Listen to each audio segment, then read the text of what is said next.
You are not behind in AI. I know it does not feel that way.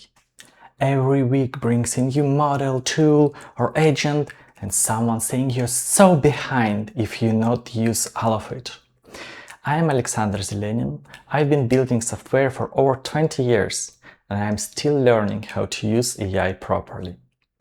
A few weeks ago, I spent 5 days at the AI Engineering World's Fair in San Francisco. I spoke with more than 200 people about the challenge they and the companies face with AI. This was informal conversations, not a survey, but the pattern was clear.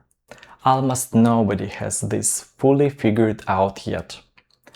Everyone I spoke with described some kind of struggle. Some problems were technical, but the common challenge underneath was cultural. Some people use AI well, others use it scarcely, or not at all. And many teams are stuck between two pressures. Use AI more and please don't break the business.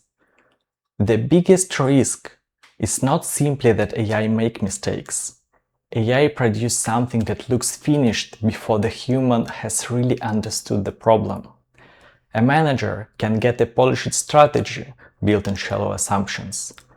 An engineer can get a code that works today but harm the system tomorrow. AI can make weak thinking look professional. That does not mean you should avoid it. Treat AI as a tool, not magic. Photoshop does not make you a designer. AI does not create judgment. Both take practice. Start with one real task you already do. Decide what success means. Saving time, improving quality, or maybe both. Then use AI and inspect result. Did it save time, improve quality, miss something important, or make you stop thinking at all? It may do one, both, or neither.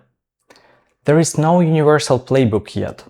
That is why you are not behind. But this is the time to start. Pick one task, try AI, check results, learn from it.